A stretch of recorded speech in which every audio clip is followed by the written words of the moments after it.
Hey everybody, David Henry here from LearnStageLighting.com, and today I'm here with Stephen Ballast from Ballast Media, and we're talking about the 5 things that you can do to make your lighting look great for live stream. And not only your lighting, but your video as well. So let's talk about noise. We talked about the first 2 things, focus and color accuracy, over on your channel, so be sure to check that out right now.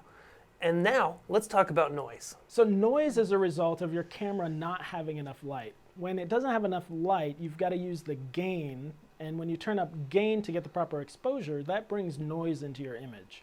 So David, how do we get more brightness on our stage? Ultimately, if you're using a modern camera, a lot of the times if you run your lights at full or near full, you're probably going to have enough light. That's a sweeping generalization, but it's mostly true. A lot of the times, especially in churches and other spaces like that, the lights get turned down because people complain about the brightness from stage, and that can be an issue. Now, often that could be a sign that maybe your audience is too dark, and it's always important to work with your pastors or presenters to find that happy medium, but also help the presenters to understand that if we can light you a little brighter, either by having brighter lights or using the lights we have at a brighter intensity, then we can make the video look great, which is going to communicate the message the best way. Whatever that is, whether it's a church, whether it's a band, whether it's a corporate speaker, whatever you're lighting, ultimately, we just want to bring the most clarity, and so making sure we have enough light for what the camera needs is essential. And while we're on that topic, let's talk about exposure. Should I run my camera with auto exposure? No, you definitely don't want to use auto exposure on your camera. And the reason for that is because your camera really isn't very smart when it comes to doing things automatically. It's going to expose to whatever the brightest thing is in the image, and that might not be your subject. And so you definitely want to use manual exposure on your cameras.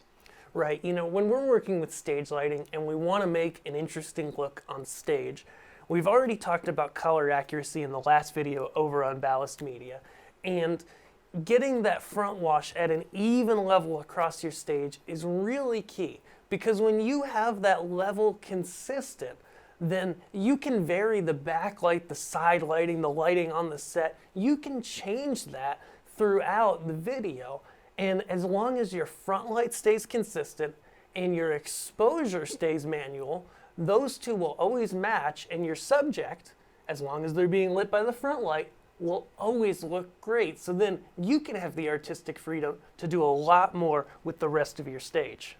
Dynamic range. Oftentimes here on Learn Stage Lighting, I talk about dynamic range as you go through a given show or service. There's points where the lighting's brighter, points where it's darker, points where it's in between, points where you have more lights on, points where you have less lights on, to be able to create an interesting show.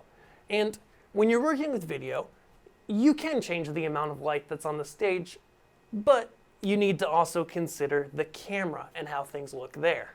Yeah, for video, dynamic range is the range of brightness to darkness that your camera can accurately represent.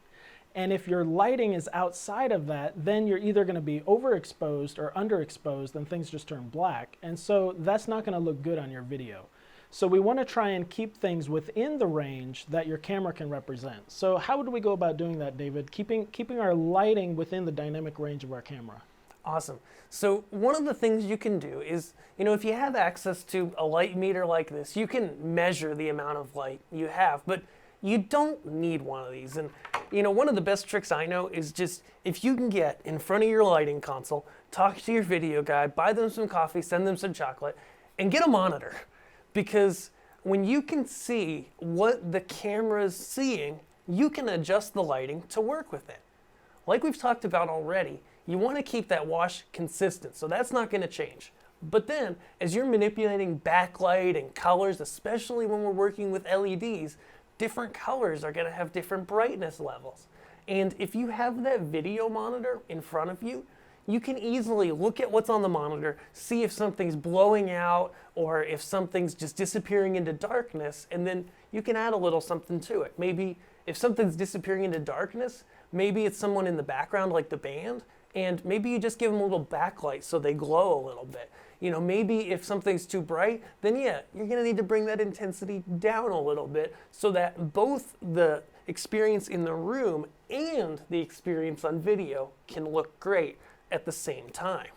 Yeah, I know something I see often is people who use LED lights on stage, like for uplighting, and it looks great in the room, but those LED lights are blowing out like crazy on the video. Yeah.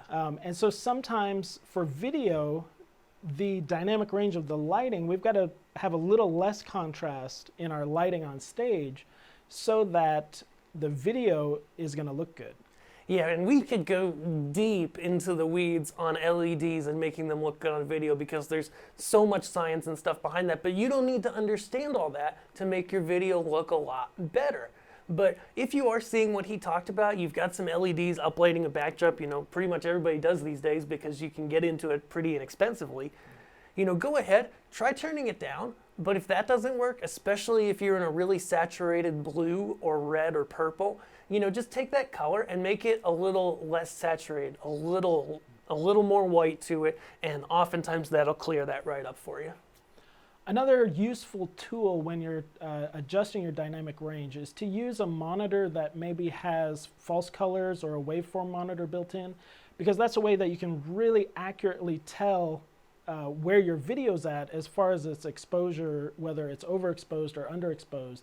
It's going to show you accurately without any guessing where your exposure's at. Last, we're going to talk about compression settings. Now, this might sound like very video-centric, and you're like, wait, this is Learn Stage Lighting. What are we talking about? Well, we've done the hard work so far of making sure our lighting's good, consistent and even, the color temperature is good, we've got the right level, the light and the image is getting into that camera, and it's looking great.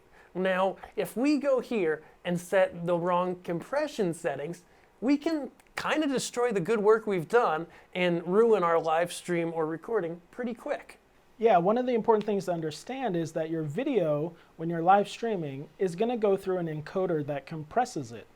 And the most important setting to pay attention to is your bit rate.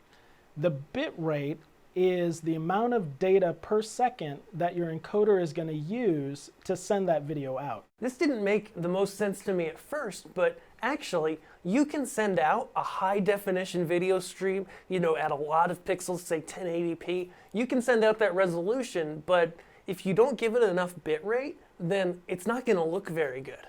Yeah, I like to explain it as the resolution is a paint canvas, and the bit rate is how much paint you get to use to fill in the detail on that canvas. Yeah. And so like you said, if you use the same bit rate settings for a 1080p or a 720p, that 720p stream is actually going to look better because it has more data to fill in all those pixels. One of the rules of thumb of setting your bit rate is to find out what your upload bandwidth is and to start at half of that. Now, one of the things that I tell people is that's kind of to make a reliable stream, right? That's kind of the bare minimum. Yeah, that's not talking about quality, that's talking about making it happen. Right.